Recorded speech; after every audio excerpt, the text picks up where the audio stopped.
that that's where the potency lies. He said, from the conditioned platform, the way to advance is not by nirjan bhajan, but by congregational chanting of the holy names. This was taught by Lord Chaitanya and affirmed here by Bhaktisiddhanta Saraswati Thakur. Truly, O wicked mind, the glories of so-called solitary worship are propagated only by false yogis, using unscrupulous means to deceive others. To save yourself from these pitfalls, please contemplate the instructions that the Supreme Lord Sri Chaitanya Mahaprabhu kindly gave us while addressing Srila Sanatana Goswami with the utmost care. So Sanatana Siksha, that part of the Chaitanya Charitamrita which describes what the behavior of Vaishnava should be. Do not forget for a moment the two most valuable concepts that he taught. One, the principle of dry, apparent renunciation as opposed to real, appropriate renunciation, yukta vairagya as opposed to phalga vairagya. And two, the principle of a soul being trapped in the bondage of matter as opposed to a soul who is liberated. Don't ever make the mistake of thinking that these conflicting concepts are on the same level. Don't ever think that a bewildered, conditioned soul is the same as a liberated soul, and that you can imitate their activities. And don't think that false renunciation, just giving up everything material, is equal to real renunciation, which is using everything for Krishna. So he says, please remember that while engaging yourself in chanting the Lord's holy name as loud as you... He says, please remember this, while engaging yourself in chanting the Lord's holy names as loud as you possibly can. So sometimes people say, oh, don't chant loudly, you should chant very softly. No, actually, Bhaktisiddhanta don't like loud chanting, whether it's japa or kirtan. But especially he's speaking here of congregational chanting. When you're in a congregational kirtan, you shouldn't chant in some pathetic way like, Hare Krishna. No, you should, from the heart, you should call out to the Lord with tremendous, with all you've got. Do it with all you've got. Then you'll get the benefit of Nam Kirtan. He says as loud as you possibly can. It's a pretty nice instruction. One is truly a Vaishnava who has given up the habit of falling victim to the ferocious tigress of wealth, beauty, and fame.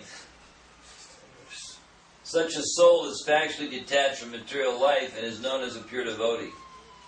Someone with this consciousness of detachment has thereby become victorious over the mundane world of birth and death. One is indeed detached who moderately partakes of worldly things that are deemed necessary for living in devotional service. In other words, take what you need. What is Ishavasyami? Is that the verse? Where he talks about taking what is your quota? Yeah, Ishavasyami.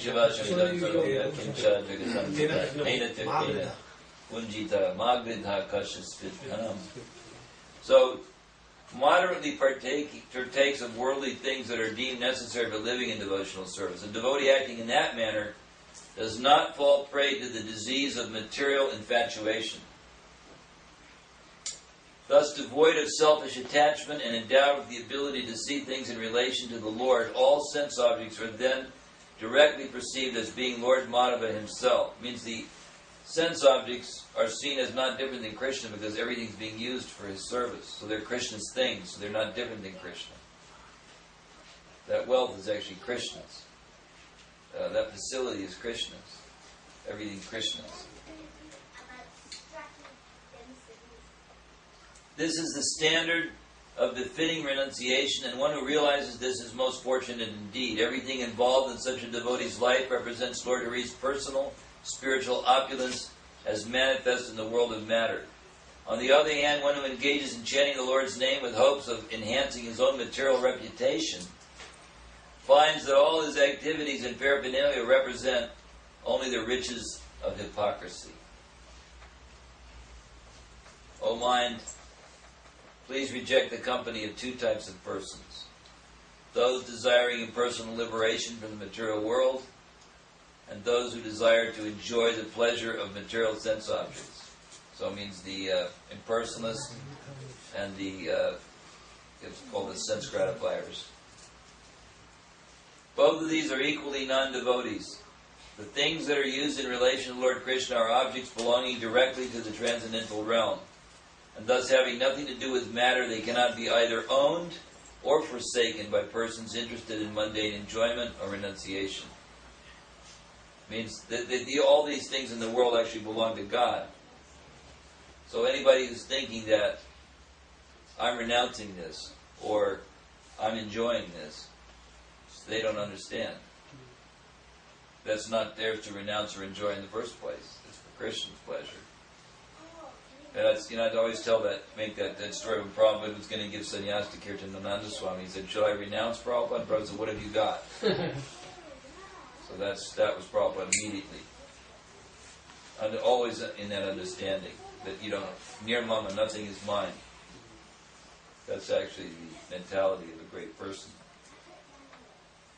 An impersonal philosopher is opposed to thinking of Krishna as an object of devotion, and thus being puffed up with the false pride of imaginary liberation. He dares to criticize the true devotees of the Lord. O mind, you are the servant of the Vaishnavas, and you should always hope for attaining devotion. Why then do you make such a loud commotion by calling to me and trying to prove the supposed supremacy of your practice of solitary worship? Or is he saying to the mind, why do you have this stupid desire to do solitary bhajan? He said, actually, you should always be praying to get devotion. And you criticize the true devotees of the Lord. So, and you think that imaginary liberation is important. That's not important. Try to get devotion.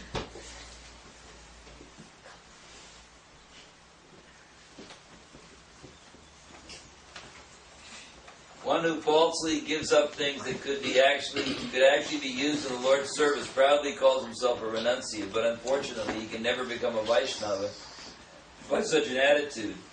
Abandoning his servitorship to the lotus feet of Lord Hari and resigning himself to his solitary home, whatever is gained by that exercise can only be the worthless treasure of deception. So he's basically addressing the mind and saying, don't even think like this. Ever engage yourself in the service of Sri Radha and keep aloof from the vicious snake of materialistic sense gratification. That's a nice phrase, huh? Vicious snake of materialistic sense gratification. The glory of participating in the Lord's kirtan is not meant to bolster anyone's ambitions for personal recognition. In other words, when you get involved in congregational chanting, that's not for your false ego. Now, sometimes we see that even that erupts, where the leader of the kirtan suddenly thinks, I'm the center of everyone's attention, and people give him that false impression by gathering around him in peculiar ego-boosting ways. But actually, the whole point of kirtan is to glorify the Lord. So we have to keep that uppermost, it says. The glory of participating in the Lord's kirtan is not meant to bolster anyone's ambition for personal recognition. O mind, why then have you abandoned the identity of being Radha's eternal servant in favor of retiring to a solitary place to practice the cheating process of so-called bhajan? So I think this is probably going to convince all of you not to do solitary bhajan. The most valuable treasures amongst the Lord's preachers are the eternal personalities residing in Brajadam. They never occupy themselves with begging for worthless material reputation, which is cherished only by the living dead. He says that people who are hankering after getting material reputation are like the living dead. Those are called zombies. They call them zombies. You know what a zombie is? No. It's a dead person that appears to be alive. A person that's dead, but they look like they're alive. So that's what he says these people are like. The Brijavasis are truly infused with life, and therefore they preach in order to give life to the walking corpses of the mundane world. All the songs that the Brijavasis sing about the glories of Lord Krishna are devoid of any tinge of desire for fame. This humble servant of Radha and her beloved Krishna are always hopes for kirtan. And he begs all to loudly sing the names of Lord Hari. The transcendental power of congregational chanting automatically awakens remembrance of the Lord and His divine pastimes in relation to one's own eternal spiritual form. So this Bhakti Siddhanta Prabhupada did not go with this Siddhadeha business. he said that for the conditioned soul, we should simply become attached to the holy name, and